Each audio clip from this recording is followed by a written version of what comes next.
లక్షల రూపాయల కరెంటు బిల్లులు చెల్లించకుండా తప్పించుకుని తిరిగే వాళ్ళు మన దేశంలో ఎంతో మంది ఉన్నారు. కానీ మధ్యప్రదేశ్కు చెందిన ఓ వ్యక్తికి అందుకు భిన్నంగా వింతైన అనుభవం ఎదురైంది.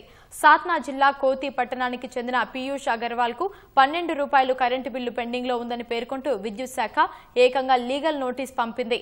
12 రూపాయలకు అదనంగా మరో 12 రూపాయలు పెనాల్టీ రూపంలో చెల్లించాలని, లేదంటే న్యాయపరమైన చర్యలు తీసుకుంటామని విద్యుత్ శాఖ నోటీసులో స్పష్టం చేసింది.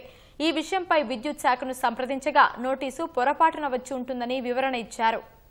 లక్షల రూపాయల కరెంటు బిల్లులు చెల్లించకుండా తప్పించుకుని తిరిగే వాళ్ళు మన దేశంలో ఎంతో మంది ఉన్నారు. కానీ మధ్యప్రదేశ్కు చెందిన ఓ వ్యక్తికి అందుకు భిన్నంగా వింతైన అనుభవం ఎదురైంది.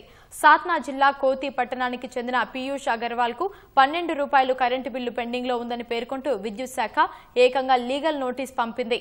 12 రూపాయలకు అదనంగా మరో 12 రూపాయలు పెనాల్టీ రూపంలో చెల్లించాలని, లేదంటే న్యాయపరమైన చర్యలు తీసుకుంటామని విద్యుత్ శాఖ నోటీసులో స్పష్టం చేసింది. ఈ విషయంపై విద్యుత్ శాఖను సంప్రదించగా నోటీసు పొరపాటున వచ్చి ఉంటుందని వివరణ ఇచ్చారు.